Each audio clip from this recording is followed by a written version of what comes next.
1973년 7월 20일 홍콩 퀸 엘리자베스 병원 응급실에 긴급한 전화 한 통이 걸려옵니다. 두통을 호소해서 진통제를 줬는데 먹은 후에 잠이 든 뒤 깨어나지 못했다. 동양배우 한 명이 혼수 상태이며 지금 긴급히 이송 중이다 라는 전화였습니다. 하지만 그는 결국 숨을 거두게 됩니다.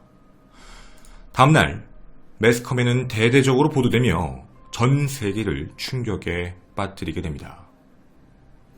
용쟁호투라는 영화의 촬영 마무리 몇 개월을 앞둔 7월 26일에 개봉됐는데요.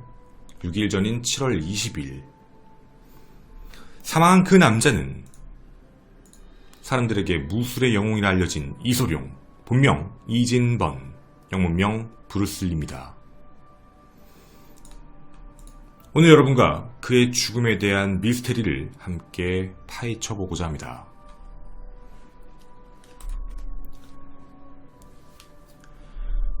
안녕하십니까, 전국의 유튜브 구독자 여러분, 아프리카TV 시청자 여러분. 매주 일요일 여러분과 미스테리 관련 컨텐츠를 진행하는 이로 미스테리 극장의 김원입니다. 여러분에게 이 장면 하나만 보여드려도 거의 다 알고 계실 거라고 생각이 듭니다.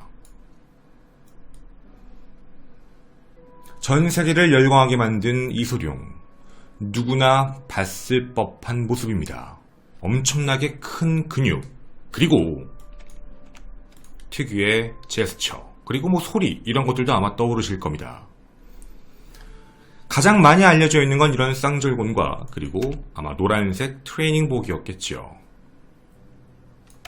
혹시 아시는지 모르겠지만 실제 경매에서 트레이닝복은 1억 원이었고요. 쌍절곤은 7천만 원에 낙찰되기도 했습니다.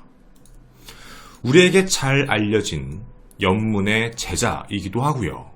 그리고 미국 태권도의 대부 이준구어 사범과는 매우 친한 것으로 알려져 있고, 또한 용쟁호투에서 나왔던 엑스트라, 즉 단역이 바로 지금 여러분이 알고 계신 성룡입니다. 아마 지금 이렇게만 말씀드려도 이분이 나온 영화들이, 출연한 것들이 얼마나 대단하구나는 충분히 알 수 있을 겁니다. 당시에 정무문, 맹룡과광, 용쟁호투, 그리고 그 이외에 있는 모든 영화들이 연일 흥행을 했던 상황이었죠. 그리고 이 생활이 더 행복했던 이유는 아마 이것이었을 겁니다. 결혼을 하고 아들 브랜던도 태어났습니다. 정말 행복한 삶이었죠. 그런데 그가 32세의 나이에 요절해버린 겁니다. 브루슬리는 자신의 몸 때문에 담배도 안 하고 술도 안 하고 늘 운동을 달고 살았다라고 알려져 있는데, 그의 죽음은 해서 그런지 모르겠지만 많은 사람들에게 충격으로 다가올 수밖에 없었죠. 일단 궁금합니다. 사인이 무엇일까라는 문제지요. 사인에 대한 내용을 확인해보면 좀 이상한 내용이 하나 끼게 됩니다. 부검 결과 사인은 뇌부종. 근데 뇌부종으로 사망했구나, 여기서 끝나는 문제가 아닙니다.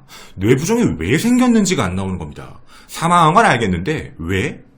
명확하게 나오지 않자 결국에는 사망 직전에 먹은 그 두통약이 부작용을 일으켜서 사망한 것이다 로만 이야기가 끝납니다. 뭔가 깨끗하지가 않은 느낌, 명확하지 않은 느낌 때문이었을 겁니다. 사람들 사이에선 이거 좀 이상하다, 이거 뭔가 배우가 있는 거야 라는 이야기들이 나오기 시작합니다. 가장 먼저 나왔던 이야기 중에 하나는 타살론입니다. 이 타살론은 왜 나왔던 거냐면 양쪽이 다 나왔는데, 중국에서 이 무술을 서양에다가 자꾸 보급을 시켜서 그쪽에서 무술인들을 키워내는 이소룡이 마음에 안 들어서 중국 내에 있는 무술인들이 자객을 보내 암살했다라는 이야기. 또 하나는요, 동양인이었던 브루슬리가 와서 무언가 영화계를 흡수하기 시작하니까 헐리우드에 있는 관계자들이 마음에 안 들어서 죽였다, 이런 얘기가 됩니다. 참 가슴 아픈 얘기죠. 동양과 서양 모두가 싫어했다는 얘기처럼 들리니 말입니다. 물론 이뿐만이 아닙니다. 실제로 마지막에 발견된 장소의 의문 때문에 이 이야기도 나왔던 걸로 알고 있는데요. 브루슬리를 처음에 이거 좀 문제가 있다라고 응급실에 신고한 시점도 너무 오래됐습니다. 의식이 없다라고 생각을 했는데 같이 있던 사람이 아내가 아니었지요. 다른 사람이었습니다. 애인이라고 소문이 나 있던 정페이라는 사람의 집에서 사망한 것으로 확인이 되는데 그녀는요, 왜 그랬는지는 모르겠지만 자신의 소속사 대표에게 먼저 전화를 했습니다. 그리고 3, 40분 뒤에 도착을 하고 나서도 회복이 안 되자 이제서야 이제 응급실을 보낸 거고 응급실에서 사망을 했던 것이죠. 물론 이 부분에 대해서 대표는 이렇게 해명했습니다. 이게 너무 유명한 스타다 보니까 혹시 사생활적인 문제에 대해서 얘기가 잘못 나가고 스캔들이 터질까봐 그래서 일단 우리가 먼저 갔고 우리의 주치의와 함께 먼저 간 것이다. 이렇게만 얘기를 했죠. 물론 이뿐만으로 끝나지는 않았습니다. 이 문제 때문인지 모르겠지만 참 고인을 모독하는 발언일 수도 있는데 이거 분명히 사실 아닙니다. 복상사다 이런 이야기까지 나왔습니다.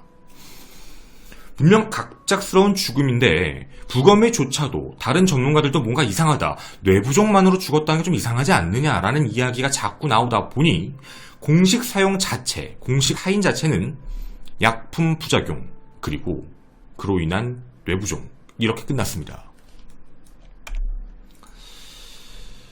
자, 근데요. 그의 죽음 이후에 사람들이 의문을 또 품었던 이유는 꼭 이것만은 아니었습니다. 사망 원인이 명확하지가 않아서 라고만 얘기하는 게 아니고요. 그가 한 행동에 대한 문제였지요. 몸이 아주 좋고 건강하고 보이십니까? 사실 모든 사람의 우상일 수도 있었습니다. 이랬던 그가 사망 4개월 전부터 자신의 묘지를 미리 찾아놨습니다. 그리고요, 사망 4개월 전 가족들을 위해서 거액의 생명보험까지 가입해놓은 것으로 확인됩니다. 그리고 주변 사람들에게도 내가 죽으면 이란 얘기를 너무 자주 했고요. 평상시에도 죽음과 관련되어 있는 내용들을 매우 많이 써냈습니다. 마치 하나의 시처럼 아니면 명언처럼 구절처럼 말이죠. 참여한 마지막 영화의 이름도 사망 유희, 바로 자신의 죽음과 관련된 얘기였죠. 자, 이렇게 브루슬리의 죽음은 미스테리함을 남긴 채 그냥 끝나는 줄 알았습니다. 그런데 이 미스테리함이 세상에 다시 드러난 이유는 따로 있었습니다. 바로 환하게 가족사진에서 밑에 웃고 있는 저 꼬마 아이. 저 꼬마 아이는 성장해서 아버지를 따라 영화 배우가 됩니다. 바로 이분이십니다. 브랜든 리. 그는 여러 배역을 거치고 1993년 3월 31일 노스캐롤라이나 영화 세트장에서 이상한 일을 겪게 됩니다. 자신이 주연이었는데 영화 크로우였습니다. 이 장면 중에 하나가 총을 맞는 씬 장면이 하나 있었는데 이 총을 맞는 씬에서 무언가 이상한 일이 발생됩니다. 당시 현장에 대한 건 외부에 공개가 안 되어 있어서 그걸 그대로 재현한 걸 레고로 보여드리자면 이런 모습이었습니다. 촬영 현장이었고 그냥 앞에 있는 배우가 총을 집어들고 몸에 총을 쏘는 씬. 그럼 이 총 안에는 당연히 늘 그랬던 대로 공포탄이 있어야 됩니다. 그런데 왜 그랬는지는 모르겠습니다. 그 안에 실탄이 들어가 있었고 결국 아들이 사망합니다. 자, 우리가 지금 이 이야기를 들어보면 뭐야? 아버지도? 아들도? 물론 정말 말도 안 되고 되게 가슴 아픈 일인데 이게 뭔가 우연적이라고 하기엔 비극적 우연이겠죠. 그럼 이렇게 끝나고 그냥 그런가 보다. 한 명은 사고, 한 명도 약물 사고. 그런데요. 이소룡의 아내이자 브랜든의 어머니인 린다 에메리가 좀 이상한 이야기를 합니다. 브루스 리는 결혼하기 전부터 나한테 이런 얘기를 자주 했습니다. 나는 저주받은 몸이다. 얼마 못 산다. 그래서 당신의 아들 브랜든을 잘 지켜줘야 된다. 라는 이야기를 합니다. 하지만 참 가슴 아픈 현실은 이 둘은 현재 같이 묻혀 있습니다. 자, 이 이야기가 도대체 어떤 얘기였을까요? 왜 이소룡은 이런 얘기를 했을까요? 몸도 좋고 운동도 많이 하고 무술로 단련된 왜 그는 자신이 저주받은 사람이란 얘기를 했었을까요? 그 이유는 옛날로 거슬러 올라갑니다. 바로 이소룡의 가족사와 관련되어 있는 이야기지요. 자, 이소룡의 아버지가 해준 얘기를 기억하고 있었는데 이소룡의 할아버지, 그러니까 아버지의 아버지지요.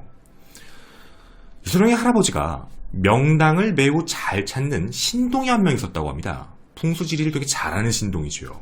근데 그 신동이 12살에 요절을 했는데 자기가 죽으면서 자신이 묻힐 땅이 제일 좋은 땅일 테니 그 땅에다가 나를 묻어달라. 그런데 절대 그 누구도 내 옆에 묻게 하지 말아라 라고 남깁니다. 그런데 이 말을 이소룡의 할아버지가 무시합니다. 자, 그리고 이 이야기에 대해서 밑으로 전해주셨던 거죠. 1940년 11월 27일에 태어난 이소룡, 1973년 7월 20일에 사망했습니다. 원래 어렸을 때부터 몸이 굉장히 약했다고 합니다. 선천적으로 가위를 잘 눌렸다. 이건 사실입니다. 근데 가위를 잘 눌렸다는 말이 이 저주와 연관되는 게 뭐냐면 실제 이소룡은 자신이, 사진 조심하십시오, 귀신을 자주 본다. 어린 귀신이 자꾸 내 꿈에 나타난다. 어딘가에서 보인다라는 얘기를 했다고 합니다. 검은 그림자가 따라다닌다. 자, 해서 본인이 선천적으로 뭔가 몸이 약하기 때문에 안 되겠다. 그리고 이걸 아버지도 알고 있어서 오래 살아야 된다는 것 때문에 이게 약간 중국의 속설입니다. 이름을 여자같이 지으면 된다. 그래서 이름, 본명을 여자같이 지은 거고 옷도 그렇게 입혔다고 합니다. 여러분이 이소룡이 하면 어떤 느낌이 드실까요? 무서울 겁니다. 그리고 부모님은 자꾸 이걸 강요합니다. 결국 이소룡이 그래서 미국행을 선택했던 것이죠.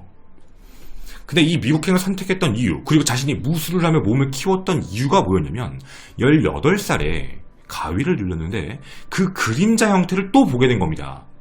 또 있네. 근데 이때는 좀 달랐습니다.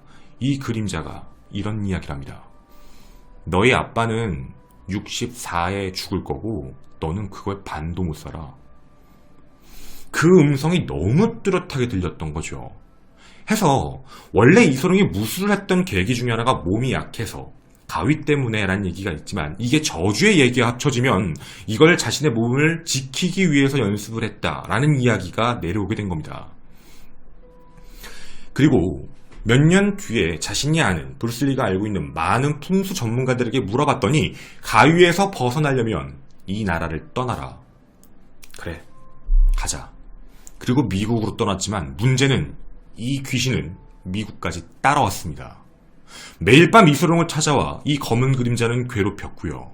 그리고 정말 놀랍게도 미국으로 온 지 얼마 안 돼서 정말 그의 아버지는 64세에 사망합니다. 브루스리는 어떤 생각이 들까요? 뭐야, 진짜잖아 라는 생각이 들 겁니다. 1973년 용쟁호투를 찍는 도중에 검은 귀신 그림자를 봤다, 그게 찍혔다라는 이야기까지 나오게 됩니다. 물론 사람들은 야, 이거 노이즈 마케팅 아니야? 라며 비꼬았지만 말이죠. 하지만 촬영 현장에 있던 사람들은 무언가 이소룡이 이상한 행동을 했다 라는 증언까지 하게 됩니다. 그리고 사망 유일을 촬영하다가 사망을 했는데 자신이 죽기 전에 분명 자신이 죽으면 가족들이 살기 어려울 것 같아서 그래서 이 고민까지 계속적으로 했다고 합니다. 보험도 들고 묘도 준비하고. 하지만 말이죠, 자신의 아들에게까지 이 저주가 뻗쳐지게 됩니다. 왜냐면 이전에 이소룡이 꾼 꿈에 귀신이 나타나 아빠 죽었지, 이제 네 대소는 다 끝날 거야. 너의 밑에 있는 후손들은 모두 다 사라질 거야. 너로서 끝이야. 여기가 끝이야. 불안할 수밖에 없었겠지요. 사람들은 이 이후에 아들 역시 사망하자 야, 이거 분명히 집안에 저주가 있는 게 맞다라는 말을 하기 시작합니다. 이 모든 게 이소룡 집안의 가문의 저주이자 그 풍수지리를 어겼기 때문이라는 얘기죠. 이거 진실일까요? 저희는 사실 이 문제에 대해서 부정적으로 바라보기가 어려웠습니다. 가족들의 진술이 일관적입니다. 똑같이 얘기를 하고 있고요. 그리고 브루스리는 정말 그렇게 사망했습니다. 그리고 또 하나 더, 브루스리가 자신이 운동을 하게 된 계기, 그리고 이주한 계기, 평상시에 죽음에 대한 이야기를 자주 했다는 얘기도 모두 사실이었던 거거든요. 근데 우리가 이거를 무시할 수 없기 때문에 진실이라고 생각을 하고 정말 저주라는 게 존재할지 아닐지를 우리가 판단할 수는 없습니다. 그런데요, 우린 한 가지는 할 수 있습니다. 회의론적인 관점이 아니라 정말 브루슬리는 어떤 감정 상태였을까라는 문제죠. 자신의 몸을 지키기 위해 운동을 저렇게까지 했다라고 보여질 정도라면 분명 살기 위해서 운동을 했을 겁니다. 언제 죽을지 모른다. 아버지가 64세. 그 절반도 못 산다? 자신의 나이가 32에 가까워질수록 계속해서 불안해졌을 겁니다. 난 언젠가 죽을 수도 있다. 그리고 더 이상 아들을 못 볼 수도 있다. 2006년 의학계에서는요, 이 문제에 대해 돌발성 간질이다 라고만 이야기를 합니다. 그 이유가 뭐였냐면 용쟁호투 이전부터 두통이 매우 심한 상황이었고, 그리고 만성 간질 기절도 약간 보였다고 합니다. 그런 기절 현상들도 몇 번 있었고요. 해서 이 원인이 무술을 계속 배우면서 타겟이 들어왔고 머리 같은데 충격이 들어왔는데, 그 충격이 점점점 강해져서 손상이 왔는데 심리적으로는 계속적으로 불안해서 이게 나중에 쇼크로 바뀐 거 아니냐라는 이야기였습니다. 하지만 말이죠, 시대는 지나고 과학기술은 발전했습니다. 2018년 이소룡의 죽음에 대해 새로운 결과가 나타났습니다. 당시에 이소룡의 진로 기록과 부검 소견서를 토대로 확인해 본 내용은요, 이소룡은 스테로이드 중독으로 인한 사망입니다.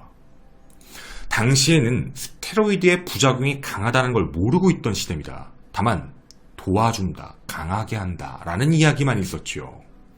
이게 왜 그러냐면 운동에 엄청나게 예민했던 이제 이소룡은 당시에 허리를 한번 심하게 다친 적이 있었습니다.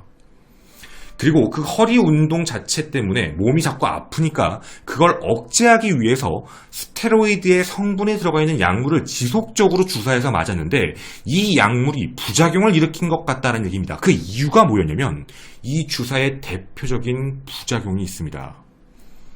하나가 과도한 땀, 둘, 혈색이 변화한다, 셋, 식욕이 부진하기 시작하면서 체중이 서서히 감량된다. 처음에는 괜찮은 줄 알았지만 그때 당시에는 어떤 논문도 없고 나쁘다 뭐하다 부작용에 대한 이야기가 없어서 그냥 근육이 아프면 뭐하면 처방받는 단순한 치료제인 줄 알았던 겁니다. 근육 통증을 완화시켜준다, 내가 허리가 아프니까 통증을 완화시켜준다, 운동을 할 수 있게 도와준다라고 믿었던 거죠. 하지만 그게 역효과가 나기 시작한 겁니다. 실제로 브루슬리가 사망하기 전의 모습은요, 근육이 정말 많이 빠져있는 상황이었습니다. 몸이 거의 왜소한 상황까지 간 상황이었죠. 우리가 알고 있는 옛날의 그런 모습의 근육이 아니었습니다. 그리고 얼굴 색도 굉장히 많이 변한, 혈색이 안 좋은 상황이었죠. 두통이 계속 오고 몸이 안 좋고 기절하고 땀이 좀 부자연스럽게 계속해서 나가고 해서 약물과 관련된 문제, 그리고 그 나중에 그 두통을 없애기 위해서 먹었던 약과 함께 뇌부종의 쇼크가 온 거 아니냐라는 이야기였습니다. 자, 저희는 이 사건에 대한 결론을 내릴 수가 없습니다. 진짜 미스테리합니다. 정말 이런 일이 있었을까? 하지만요, 만약 정말 이런 일이 있었다라고 한다면 우리가 겉으로 보는 정말 남자다움의 상징, 바로 우리 무술인 이소룡이라는 분은 내면은 실제로 그렇지 않았다라는 생각이 드는 모습입니다.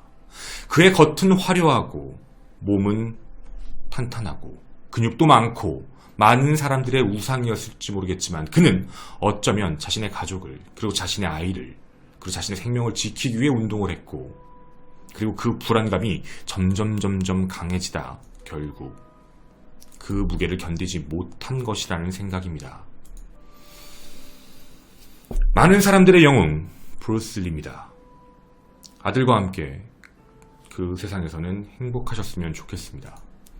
저는 이런 미스테리 극장의 김원이었습니다. 감사합니다.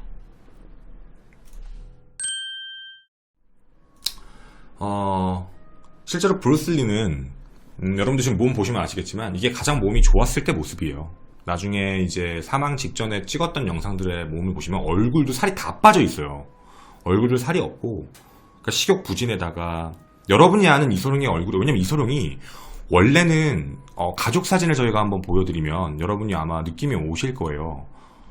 그러니까 체지방이 일부러 이런 게 아니라 원래 몸도 되게 좋았고 잘 관리를 했고요. 보시면 아시겠지만 몸이 되게 컸어요. 그리고 얼굴에 이렇게 뭔가 살이 완전히 빠진 이런 느낌이 아니었는데 우리가 알고 있는 이소룡의 마지막 내용들을 좀 생각해 보시면 완전 여기가 들어가 있잖아요. 그러니까 거의 그 부작용처럼 같다라는 느낌이 더 얘기가 많아요. 근육도 굉장히 많이 빠진 상황이었고. 그래서 옷도 이제 그런 트레이닝복을 많이 입게 된 이유도, 그리고 그 트레이닝복을 입었을 때 땀이 되게 많이 났다 그래요, 몸에.